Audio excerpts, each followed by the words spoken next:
Hey everybody, it's Jason Blaha here, and yeah guys, I know that I said I was not going to try to do as much of this drama stuff anymore, but no matter what I do, the drama just seems to find me lately, no matter how much I try to focus on informative content. And I guess I should see it coming right now. I'm the most popular whipping boy and the most hated person in the internet fitness industry, and another public figure has jumped on me unprovoked for no reason I can determine other than he just wants to defend Mike O'Hearn. From what I can tell, Jim Wendler must have seen a video I did all the way back in the United Kingdom. I don't know how old it is, probably a 2-year-old video. Because let's be honest here, guys, Mike O'Hearn is one of the biggest snake oil salesmen in this industry. The guy tries to sell ab wheels for $1,500 and charges $700 for a 1-month supply of frozen duck eggs, while claiming natural while looking like he does. I mean, if someone wants to defend that, I really don't know what to say about their character. But yeah, Jim typed a lot of stuff on his Facebook page. He just came out of nowhere, no idea what I did to him, never said anything bad about him, never said anything bad about his program, his book, him as a coach.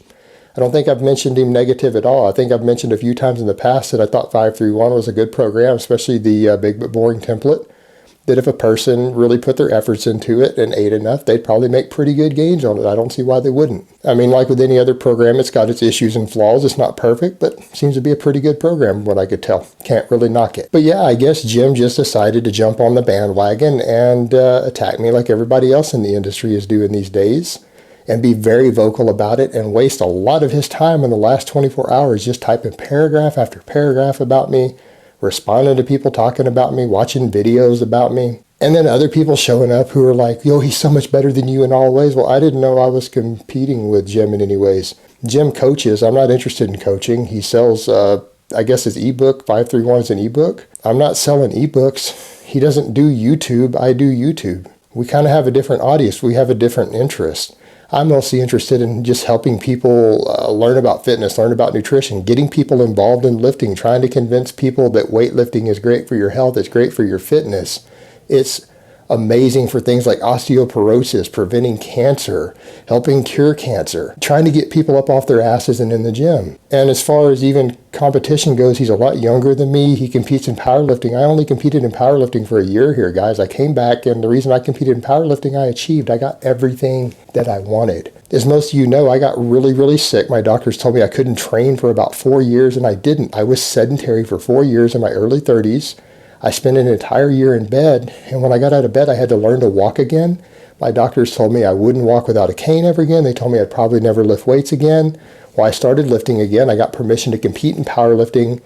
I went in, got invited to WPC Worlds, competed in one international level meet, and I got a few medals and had a good time. It was fantastic. Got to hang out with a lot of other lifters, a lot of positively motivated people, and made some really good friends doing it. Some awesome friendships that are probably going to be friends for life. People that I will probably stay in touch with for many, many years. I met as a result of doing that. I had a lot of fun. I enjoyed the camaraderie of the sport. And more importantly, I got to one of my goals. I wanted to, after the doctors told me I couldn't walk again, I wanted to squat 500 pounds raw again without reps. I've done that on camera for you guys more than once now. And I just wanted to compete again to prove my doctors wrong and to prove to myself that I could come back from a fall that hard. And I did, and I'm happy with that. And there's nothing wrong with that. I wasn't trying to be a world champion. I just wanted to improve myself and do better and come back from a major illness in my late 30s. And I did that. And I think that's a fantastic goal for people to reach who've been sick or who've been injured or anything else, to just come back and to be able to compete in something physical again.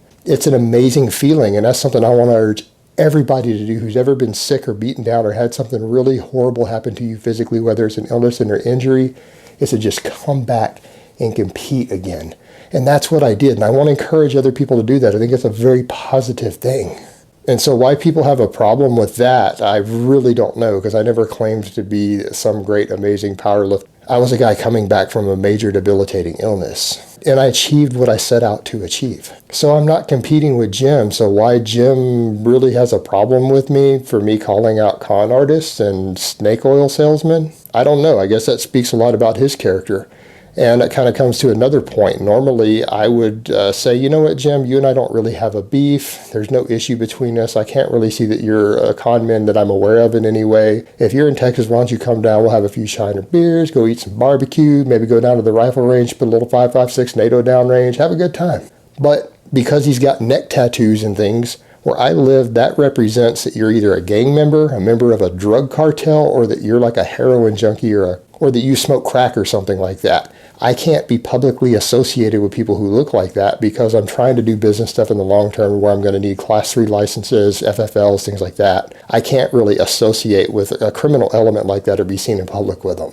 So I wouldn't really be able to do that with Jim. And I don't know, I guess the fact that he's jumping up attacking me for calling out a con man and a snake oil salesman, got his neck tattoos, and he's wasting a lot of time just talking smack about me for no reason. I don't know, I guess that speaks volumes about his character. But you know what? It's all good, Jim, because attacking me is the popular thing to do right now. Way to jump on the bandwagon, brother. All right, guys, but that's really all I have to say on that today. I really am not going to get many videos out over the next few days. I've got a lot going on, some stuff I've got to take care of. In fact, I just ran in to do this video, and I've got to run right back out after it uploads. But next week, everything will be back to normal.